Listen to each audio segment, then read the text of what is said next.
com vocês, Catedral da Sé. Looking for a way from this town, and you're too far away to help me now.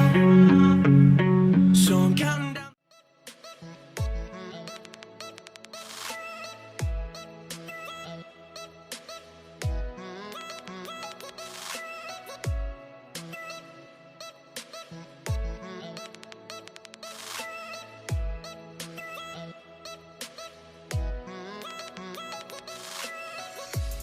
Olá galera, tudo bem? Guidãozeiros e guidãozeiras, preparada para o nosso pedal propriamente dito. Vamos conhecer aí um centro de São Paulo, vamos conhecer aí a Catedral da Sé, como estou apresentando como proposta já no vídeo andando por aí. E nesse vídeo da Catedral da Sé, antes de a gente falar da Catedral da Sé, melhor dizendo, eu queria agradecer justamente os depoimentos, as curtidas, os compartilhamentos, enfim. Como eu já falei para vocês, é uma generosidade imensa de todos vocês que fizeram e estão me empurrando cada vez mais para esse ramo aí. É muito importante, eu acho muito mais importante até a trocar ideias, né, as informações. Para quem tem meu WhatsApp depois pode escrever, falar se curtiu, se não curtiu, a ideia, enfim. Eu estou aqui para, enfim, servir e justamente ligado à área mais da educação, ao qual eu sei fazer, ao qual eu gosto de participar bastante, enfim. A Catedral da Sé, gente, está no centro de São Paulo, né?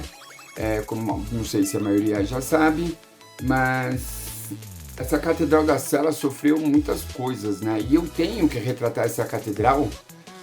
Vou falar um parte da arquitetura dela, vou sim retratar, dar um ponto histórico sobre ela, mas eu não posso deixar de dispensar o que vocês observaram aí, inclusive até nessa fotografia que está pausada aí na imagem aí para vocês, que eu tirei uma foto, eu voltei lá com o carro, isso não foi de bicicleta, e para registrar o que estava rolando na Sé. Eu tenho uma hipótese, não posso afirmar, o ideal seria voltar lá, conversar com as pessoas, ver o que estava acontecendo. Se teve uma grande culpa disso tudo, seria o retorno, a questão da pandemia. Não sei ainda se eu posso afirmar. Quem tiver essa informação e colocar nos comentários isso fica bem bacana e acrescenta e dá uma característica a mais pro vídeo. Mas isso me impressionou bastante. Isso tem muito a ver também até com o contexto histórico, né? Já que a Catedral da Sé, no centro de São Paulo, onde foi tudo começou. Ali era localizado os grandes, o centro de São Paulo, ali tudo fervia. E aos poucos isso foi mudando para a região da República, enfim, com o passar do tempo se foi se transformando cada vez mais.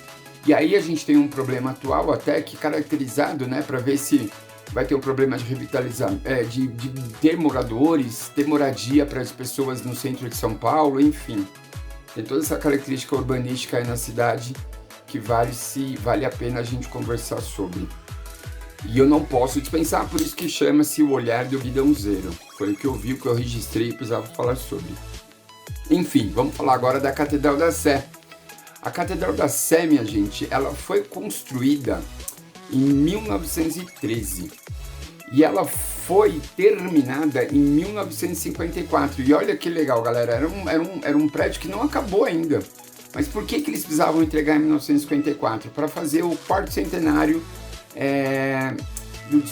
da vinda da galera de São Paulo, para a galera de São Paulo, a formação da cidade de São Paulo, né? De 1554, da cidade da capital.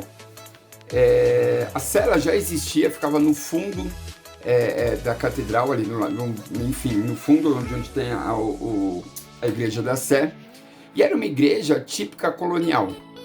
E quando eles foram construindo em 1954, a ideia era que condizia com o valor histórico, com o contexto histórico da cidade de São Paulo. A cidade de São Paulo estava crescendo, estava se desenvolvendo, tinha a ideia já vindo da política do café com leite, e eles precisavam jogar uma igreja, um estilo arquitetônico que condizia com a grandeza da cidade de São Paulo naquele período, no começo do século XX. E o estilo de arquitetura que mais se assemelhava ao lado histórico, digamos assim, era o chamado gótico. Mas só que o gótico, propriamente dito, é um estilo arquitetônico que veio da Idade Média, que era da Europa. Então eu não posso pegar um estilo de arquitetura que vinha da Europa e jogar para dentro de São Paulo. Não condiz com a realidade. A Idade Média, com os feudos, eu colocava gárgulas no estilo de arquitetônico gótico, que era para assustar as pessoas da Idade Média, o poder da igreja e etc. Só que aí eu faço uma releitura desse gótico. E a releitura é chamada do neogótico.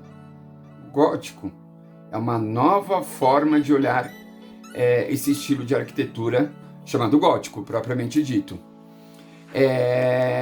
Mostrando isso, o que eles fazem? Eles tiram essas ideias de monstros e no centro na Catedral da Sé, propriamente dito, no centro da catedral, possui parreiras de uva, tem flora e fauna brasileira.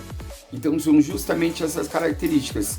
Agora é óbvio também que tem um fator religioso, né?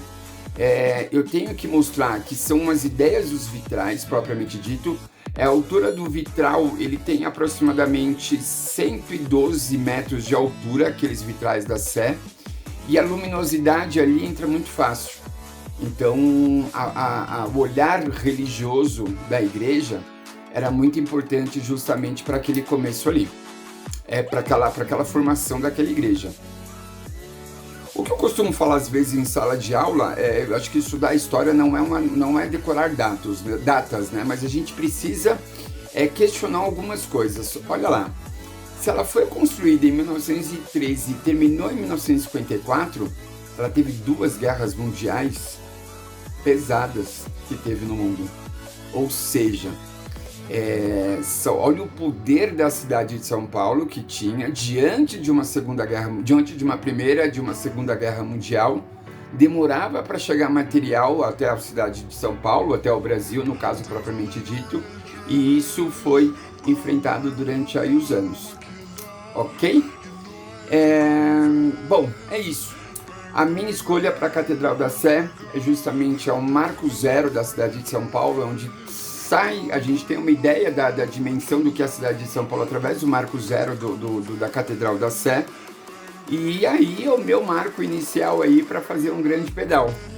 Então, até a próxima, guidãozeiros. Siga-me até as redes sociais.